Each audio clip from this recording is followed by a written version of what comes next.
আজকের আসলে আমাদের কর্মসূচির ব্যাপারে অনেকেই শুনেছেন। মানে বেসিক্যালি হচ্ছে কর্মসূচির মানে আয়তায় কারা পড়তেছে দেখেন। আমাদের first priority as a doctor হচ্ছে আমাদের দেশের সাধারণ জনগণ আমাদের ফার্স্ট প্রায়োরিটি। এখন জনগণের বিরুদ্ধে যখন কাজ হচ্ছে, আমাদের দেখেন স্বাস্থ্য উপদেষ্টাকে, তিনি কি একজন ডাক্তার? তিনি আসলে ডাক্তার না। বা আমাদের মোটামুটি স্বাস্থ্যঘাটটা হচ্ছে ডাক্তারবিহীন মানুষ দ্বারা সুসজ্জিত। তো আমরা চাই যদি এখানে ডাক্তার দ্বারা হচ্ছে রিপ্লেস করা যায়, তাহলে তারা হয়তো আমাদের বিষয়গুলো বুঝবেন। তো এইখানে ডাক্তার না, এমবিবিএস এবং বিডিএস বাদ দিয়ে বাকি কেউ হচ্ছে ডক্টর তার নামের আগে ব্যবহার করতে পারবে না। এটা যদি ব্যবহার করে মানুষ হচ্ছে সহজেই ভুল বুঝে যায়, কারণ তার কাছে যায়। এবং অনেক ড্রাগস আছে, যেমন ওটিসি ড্রাগ, এটা বারবার আমরা বলছি, আপনার বিভিন্ন মাধ্যমে শুনে থাকবেন। এই ড্রাগসগুলো হচ্ছে কমনলি দেওয়া যায়, সবাই দিতে পারবে। কিন্তু এর বাইরে যেগুলো আছে, যেমন নানা রকমের অ্যান্টিবায়োটিক আছে, যেগুলো হচ্ছে খুবই কমনলি রেজিস্ট্যান্ট হয়ে যায়। আপনি যদি হচ্ছে হসপিটালে যান এবং একটি অ্যান্টিবায়োটিক রেজিস্ট্যান্ট একটা রিপোর্ট নেন, দেখবেন ম্যাক্সিমাম ড্রাগ হচ্ছে রেজিস্ট্যান্ট হয়ে গেছে। মানে আপনার জন্য লাস্ট যে ওষুধটাও আছে সেটাও কাজ করবে না আপনার উপর। তাহলে এভাবে যদি চলতে থাকে, খুব তাড়াতাড়ি আমাদের মানে সাইলেন্ট ডেথ যেটাকে বলে, সেটা খুব কাছে। তো এই বিষয়টা নিরসনের একমাত্র উপায় হচ্ছে আপনার এই যে ম্যাট, ডিএমএফ বা যারা আছে, কেউ হচ্ছে ওটিসি ড্রাগসের বাইরে আদার্স ড্রাগ লিখতে পারবে না। এটা হচ্ছে আমাদের 2 নম্বর দাবি।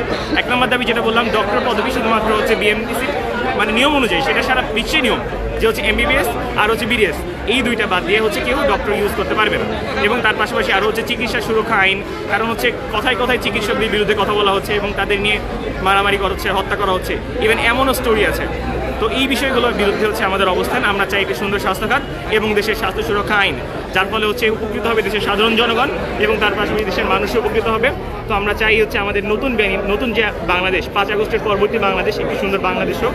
এই লক্ষ্যে আমাদের কাজ, এবং এটাই হচ্ছে আমাদের আন্দোলনের আসলে মূলনীতি, বৈষম্য বিরোধী একটা সুন্দর একটি স্বাস্থ্যখাত, যেখানে আসলে মানে দেশের মানুষের জন্য এমবিবিএস এবং বিডিএস ডিগ্রিধারী, আপনারা জানেন যে হচ্ছে প্রায় 6-7 বছরের পড়াশোনা, তারপরে হচ্ছে একজন এমবিবিএস সার্টিফিকেট পায়, তারপরে তার স্পেশালাইজেশন, মানে প্রায় 10-15 বছর পর একজন স্পেশালিস্ট ডক্টর হন।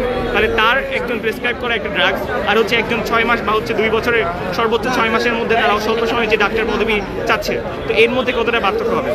তো আমরা চাই না দেশের মানুষ হচ্ছে বিভ্রান্ত হোক। এই কারণে ডক্টর পদবি শুধুমাত্র হচ্ছে এমবিবিএস এবং বিডিএস ধারীদের কাছেই থাকবে, এবং ওটিসি ড্রাগের বাইরে কেউ কোনো ড্রাগ লিখতে পারবে, সেটা যেই হোক না।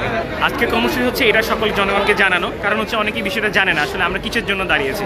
তো এটা হচ্ছে সকলকে জানানো, এবং এই বিষয়ে হচ্ছে সরকারকে হচ্ছে চাপ প্রয়োগ করা, যাতে হচ্ছে তারা বিষয়টা বুঝে। আগামী 25 তারিখ হচ্ছে এটার সপক্ষে একটি রায় হতে পারে। তো রায়টার আমরা অপেক্ষা করছি। আজকে থেকে আমাদের সম্পূর্ণ হচ্ছে শাটডাউন, কারণ হচ্ছে যদি আমরা সরকার এই বিষয়ে বুঝতে পারি এবং উপলব্ধি করতে পারে, আমরা আশা করি তারা বুঝবে এবং শান্তিপূর্ণ আমাদের এই আন্দোলন, যার ফলে হচ্ছে আমাদের স্বাস্থ্যখাত পরিবর্তন হবে এবং একটু সাজিয়ে নতুন স্বাস্থ্যখাতের আমরা স্বপ্ন দেখছি। দর্শক, আপনাদেরকে যেমনটি জানাচ্ছিলাম যে বগুড়া শহীদ জিয়াউর রহমান মেডিকেল কলেজ হাসপাতালে যারা ইন্টার্ন চিকিৎসক রয়েছেন, তারা তাদের বেশ কিছু দাবি দাবা নিয়ে কিন্তু তারা অবস্থান কর্মসূচি পালন করছেন, এবং অবস্থান কর্মসূচির এক পর্যায়ে কিন্তু তারা বগুড়ার ঢাকা রংপুর যে মহাসড়ক রয়েছে, সেই মহাসড়কের একটি লেন কিন্তু অবরুদ্ধ করে রাখেন, অর্থাৎ অবরোধ করে রাখেন। এই যে অবরোধ, সেইটা আধা ঘন্টার খানিকের মতো অবরোধ চলে, এবং আধা ঘন্টা থেকে 15 মিনিট থেকে আধা ঘন্টার মতো অবরোধ চলার পরে কিন্তু তারা সেই যে রাস্তা, সেই রাস্তা থেকে সরে আসেন, এবং তাদের যে মূল ক্যাম্পাস, সেই মূল ক্যাম্পাসের প্রধান ফটকের একেবারে সামনের দিকে তারা এই যে তাদের অবস্থান কর্মসূচি, সেটি কিন্তু ধরে রাখছেন। এবং তাদের এই অবস্থান কর্মসূচি চলছে, একই সাথে কিন্তু তাদের শাটডাউন কর্মসূচি চলছে।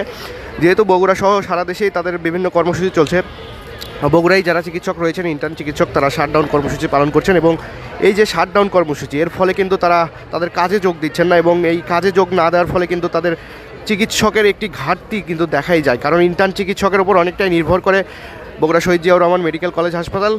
ছোট ছোট কাজ থেকে শুরু করে বড় ধরনের বিভিন্ন কাজও কিন্তু ইন্টার্ন চিকিৎসক দ্বারা হয়ে থাকে বগুড়া শহীদ জিয়াউর রহমান মেডিকেল কলেজ হাসপাতালে।